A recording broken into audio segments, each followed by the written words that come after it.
A president you've probably never heard of just did something that has billion-dollar oil executives losing sleep at night.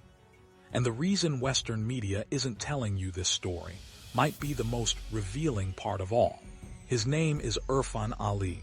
He leads a nation of just 800,000 people, a country so small that most people couldn't point to it on a map if their life depended on it.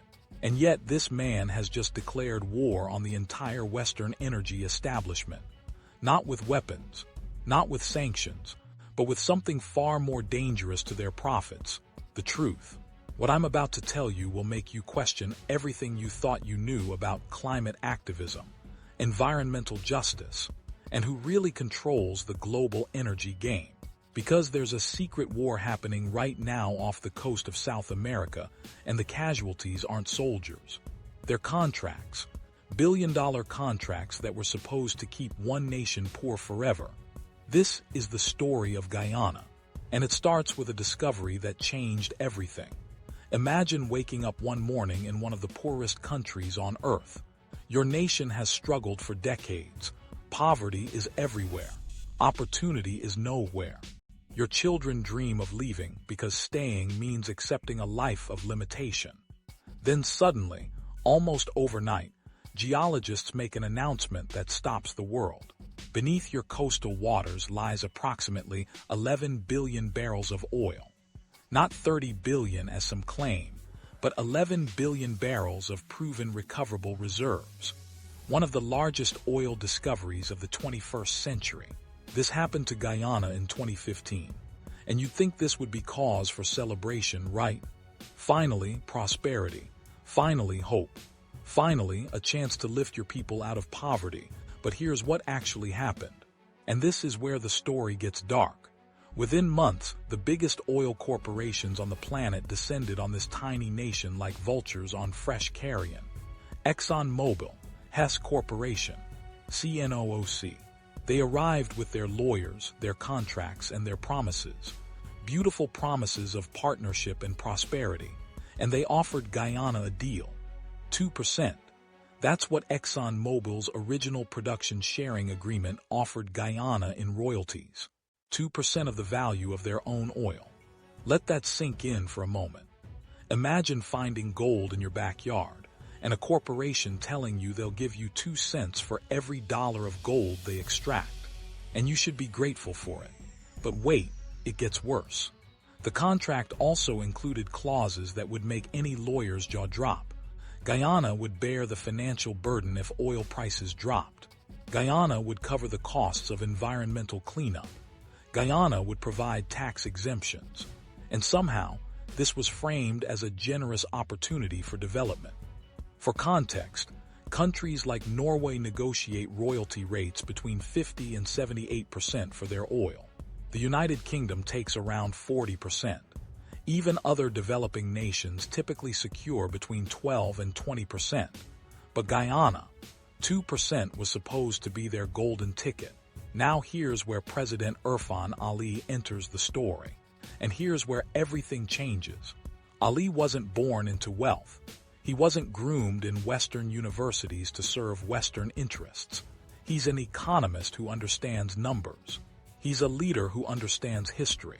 And most importantly, he's a Guyanese man who understands exactly what happens when powerful nations make deals with powerless ones. He studied the playbook. He's seen it executed in Nigeria, where Shell has operated for decades while local communities remain impoverished. He's watched it unfold in the Democratic Republic of Congo, where vast mineral wealth has brought everything except prosperity to the Congolese people. He knows the pattern. So when Ali looked at these contracts, he didn't see partnership. He saw colonialism wearing a business suit. And in February 2025, at the World Economic Forum in Davos, President Ali did something unprecedented. Surrounded by the world's most powerful oil executives, banking leaders, and Western politicians, he stood at that podium and said what no leader of a small nation is supposed to say. He called them out, directly, publicly, without apology. You cannot lecture us about carbon footprints while your corporations have been polluting our planet for over a century. Ali declared, his voice steady but laced with controlled fury. You cannot demand we remain poor to satisfy your climate conscience while you enjoy decades of fossil fuel prosperity. You cannot offer us 2% of our own resources and call it partnership. That's not partnership. That's theft with paperwork. The room went silent. Cameras captured the moment. Oil executives shifted uncomfortably in their seats. Some looked down. Others whispered to colleagues, because Ali wasn't just criticizing a contract. He was dismantling the entire moral framework these corporations use to justify their operations in developing nations. But Ali wasn't done. He continued. For 50 years, you told us that our economies needed to follow your rules, your institutions, your loans with conditions that somehow always benefit your corporations more than our people. And when we ask for fair terms, you suddenly discover environmental concerns. Concerns you never had when building your own wealth. Concerns you conveniently forget when it comes to your own territories. And then Ali dropped the bombshell that would make headlines for weeks. We're renegotiating everything. And if you don't like it, there are other partners who will treat us with respect. Now, before we go further into what happened next, I need you to do something. Because if this story is making you think differently about global energy politics, if you're realizing there's a whole dimension to this issue that mainstream media isn't covering, then hit that subscribe button right now. We're pushing toward 10,000 subscribers, and every single subscription tells YouTube that these are the stories that matter. These are the stories that need to be told. And I want you to do one more thing. Drop a comment below and tell me, did you even know this was happening in Guyana? Because I'm willing to bet most of you didn't. And that's silence. That's not an accident. Now let's talk about what happened after Ali's declaration. The response from Western powers was swift and predictable. Suddenly, international financial institutions that had previously praised Guyana's economic management began expressing concerns. The International Monetary Fund released carefully worded statements about fiscal sustainability. Credit rating agencies, despite Guyana having one of the fastest-growing economies on Earth, started downgrading their outlook. Western media outlets began running stories questioning Ali's leadership style. Words like authoritarian and populist started appearing in articles. Opinion pieces warned about the dangers of resource nationalism. But here's what these articles never mentioned. President Irfaan Ali won his election in 2020 with strong democratic support. Guyana has a functioning multi-party democracy. Independent observers certified the elections as free and fair. So why the sudden concern about authoritarianism? Could it be that authoritarian has become code for not following Western interests? Meanwhile, environmental organizations, some of them funded by foundations with ties to competing energy interests, suddenly discovered urgent ecological concerns about Guyana's offshore drilling. These same organizations had been notably quieter about environmental damage in other regions, where Western companies operate under more favorable terms. The pattern is always the same. Challenge Western economic interests, and suddenly your democracy is questioned. Your environmental record is scrutinized. Your credit rating drops. Your leadership is portrayed as dangerous. It's a playbook that's been run in Venezuela, in Libya, in Iran, and in dozens of other nations that dared to assert control over their own resources. But Ali had prepared for this, because he understood something crucial. Guyana didn't need to fight this battle alone. In June 2025, Ali made a move that sent shockwaves through Western capitals. He announced new partnership agreements with China, India, and Brazil.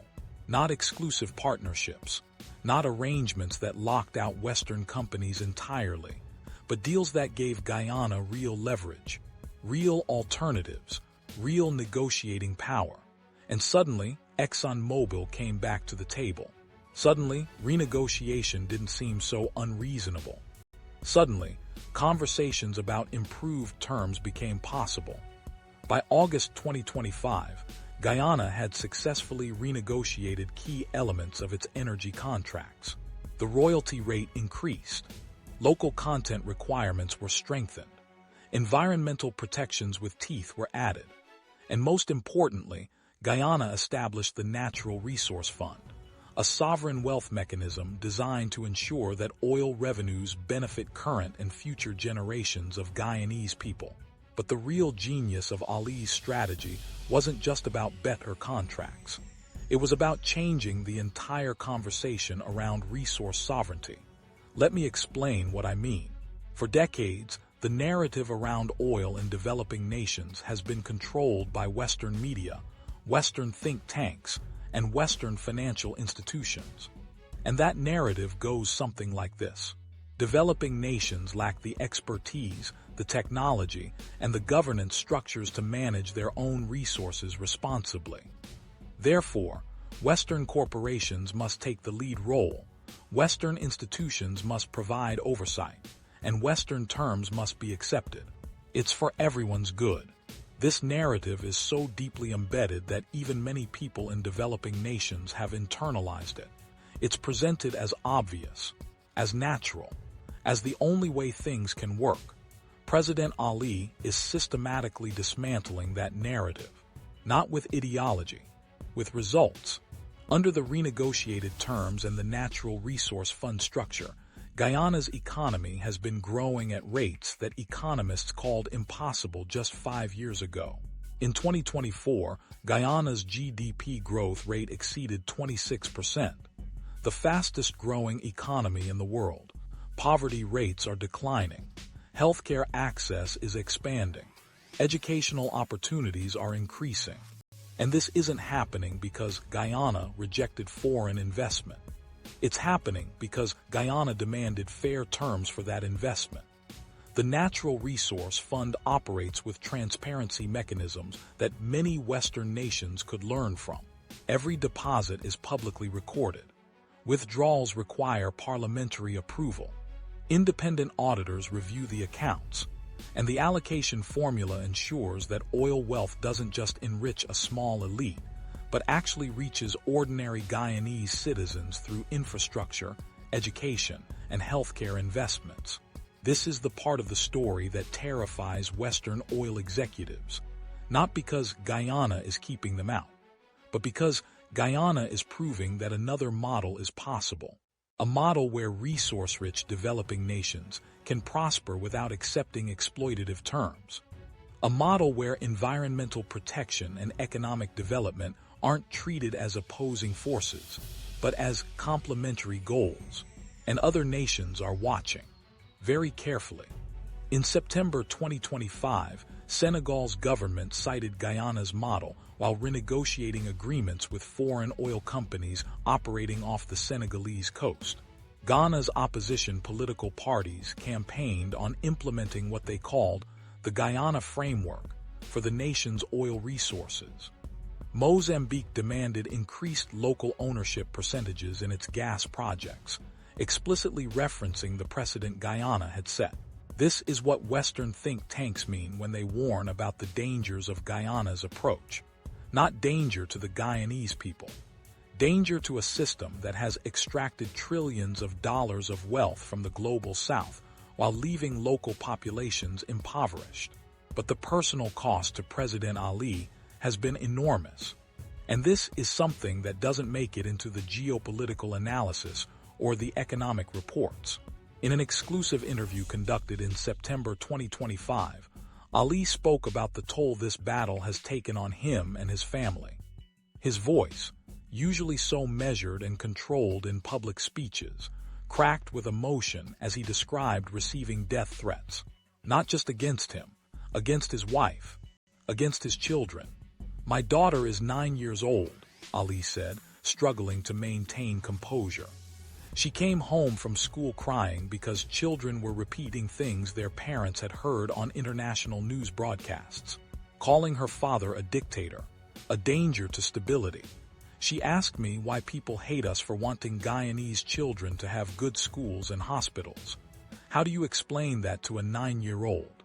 How do you tell your child that standing up for your people makes you an enemy to those who profit from your people's poverty? This is the human dimension that gets lost in discussions about barrel prices and royalty percentages. These aren't abstract policy debates. They're decisions that affect real families, real communities, real lives. And the people making those decisions face real consequences for challenging powerful interests. Ali described the pressure as relentless. International phone calls at odd hours. Meetings with concerned ambassadors delivering carefully worded warnings about the consequences of various policy choices. Reports from intelligence services about potential threats. The constant awareness that his defiance of Western economic pressure has made him a target. Every morning I wake up and I have to make a choice, Ali explained. Do I back down to make my family safer and betray 800,000 Guyanese people? Or do I keep fighting and live with the fear of what might happen to the people I love most? That's not a choice any leader should have to make, but it's the choice imposed on any leader who challenges the system. The emotional weight of his words highlighted something crucial. This isn't just a story about oil or economics or geopolitics. It's a story about power.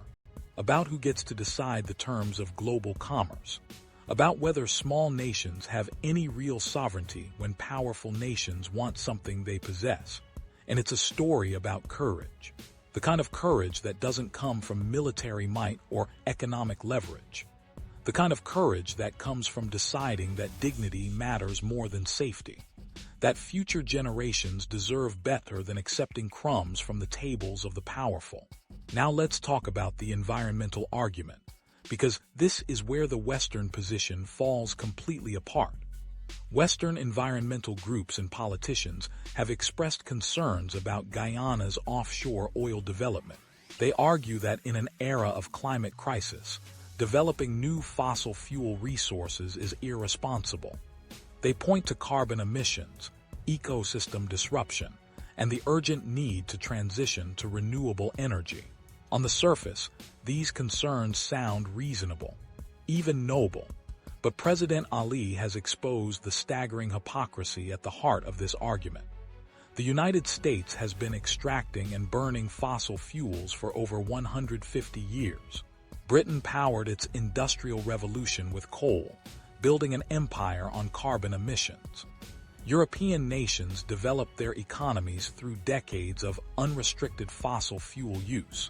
And now, after building immense wealth through carbon-intensive development, these same nations are telling Guyana, you must stay poor for the climate. At a United Nations General Assembly session in March 2025, Ali delivered what many observers called the most powerful climate speech in years. We have 800,000 people, Ali stated. Guyana's total annual carbon emissions are less than what a single large coal power plant in Pennsylvania produces. Our entire nation's carbon footprint is dwarfed by the emissions from air conditioning in Dallas, Texas. And yet we're told that we must sacrifice our development for climate responsibility while developed nations continue business as usual. Ali continued, his voice rising. Show me the math where Guyana staying poor solves climate change. Show me the equation where 800,000 Guyanese people remaining in poverty saves the planet while the largest emitters continue their consumption patterns. You can't show me that math because it doesn't exist. This isn't about the climate, it's about control. And then Ali did something that made Western delegates literally stand up and walk out of the chamber. He brought receipts. Shell Oil has been operating in the Niger Delta since 1958, Ali stated, reading from documented reports. In that time, they have been responsible for thousands of oil spills. The environmental devastation is catastrophic. The health impacts on local communities are documented and severe. And the prosecutions, the accountability, it's virtually non-existent. But Shell executives want to lecture Guyana about environmental responsibility. British Petroleum. The Deepwater Horizon disaster in 2010 released 210 million gallons of oil into the Gulf of Mexico. The damage continues today. Coastal communities are still suffering health effects. Marine ecosystems are still recovering. And BP paid fines that amounted to a fraction of their annual profits. But BP wants to dictate terms to Guyana based on environmental concerns. ExxonMobil. Internal documents prove that Exxon's own scientists accurately predicted climate change in the 1970s. And what did Exxon do with that information? They buried it. They funded climate denial campaigns. They spent decades undermining climate science to protect their profits. And now, ExxonMobil wants to position itself as concerned about Guyana's environmental impact. As Ali spoke, Western delegates began leaving the assembly hall. Some tried to look dignified. Others simply walked quickly toward the exits. Because what could they say? Every word Ali spoke was documented fact. Every accusation was backed by public records, court documents, and scientific studies. The walkout became its own story. Because nothing says we're on the moral high ground, quite like refusing to listen to documented facts about your own corporation's environmental records. But Ali's environmental argument goes even deeper. Because Guyana isn't just extracting oil. They're also one of only 4 carbon-negative countries in the entire world. Guyana's vast rainforests absorb more carbon than the nation emits. They're a net benefit to the global climate. And Guyana has committed substantial oil revenues to protecting those rainforests, to environmental conservation, and to renewable energy development. Compare that to the environmental record of nations now criticizing Guyana's oil development. The United States is the largest cumulative carbon emitter in human history. European nations collectively have contributed more to climate change than any other region. And yet Guyana, a carbon-negative nation with a fraction of their emissions, is told that their modest oil development is the climate problem that needs addressing. The math doesn't math. The logic doesn't logic. And Ali has been fearless in pointing that out. This brings us to what might be President Ali's masterstroke, the move that could fundamentally reshape energy politics across the global South. In November 2025, Ali announced the creation of the Global South Energy Alliance, not a cartel, not an OPEC-style price-fixing organization, but a coalition of resource-rich developing nations committed to sharing information, coordinating negotiating strategies, and presenting a united front when dealing with multinational energy corporations. The announcement sent immediate ripples through global energy markets. Within 48 hours, Nigeria expressed formal interest in joining. Venezuela's government, despite its complex political situation, signaled support for the initiative. Kazakhstan sent diplomatic representatives to discuss participation. Mozambique and Tanzania, both developing significant gas resources, requested observer status to learn more about the alliance framework. And here's why this terrifies Western energy interests. For decades, these corporations have negotiated with developing nations one at a time, isolated, desperate for investment, competing with each other for foreign capital. This isolation has been the source of their leverage. When you're negotiating alone, you accept worse terms because you have no alternative and no support. But imagine those nations comparing notes, sharing information about contract terms, coordinating their approaches, supporting each other when corporations threaten to walk away. Suddenly, the power dynamic shifts. Suddenly, take our terms or we'll go to a country that will loses its effectiveness when countries are working together. Within a week of Ali's announcement, Chinese and Indian state investment banks offered $50 billion in development funding specifically for nations participating in the Global South Energy Alliance. This wasn't charity, it was strategy, because China and India recognize that a more balanced global energy market benefits them as well. They're tired of Western-dominated pricing structures and supply chains that give leverage to traditional Western oil powers. The geopolitical implications are staggering. For 75 years since the end of World War II, Global energy politics have been dominated by Western corporations and Western financial institutions. The petrodollar system, the IEA, the World Bank's energy lending programs, all structured to maintain Western control over global energy flows. And now, a president from one of the world's smallest nations has created a framework that could begin dismantling that system. Of course, Western response has been predictable. Think tanks funded by energy interests are publishing reports about the dangers of resource nationalism. Articles warn about economic instability. Editorials caution about the risks of alienating traditional partners. But here's what they're not saying. They're not explaining why resource nationalism is only called dangerous when developing nations do it. Norway's state control of oil resources is called responsible governance. When Guyana seeks similar control, it's called dangerous populism. Britain's North Sea oil taxation is considered prudent policy. When African nations demand similar terms, it's called investment hostile extremism.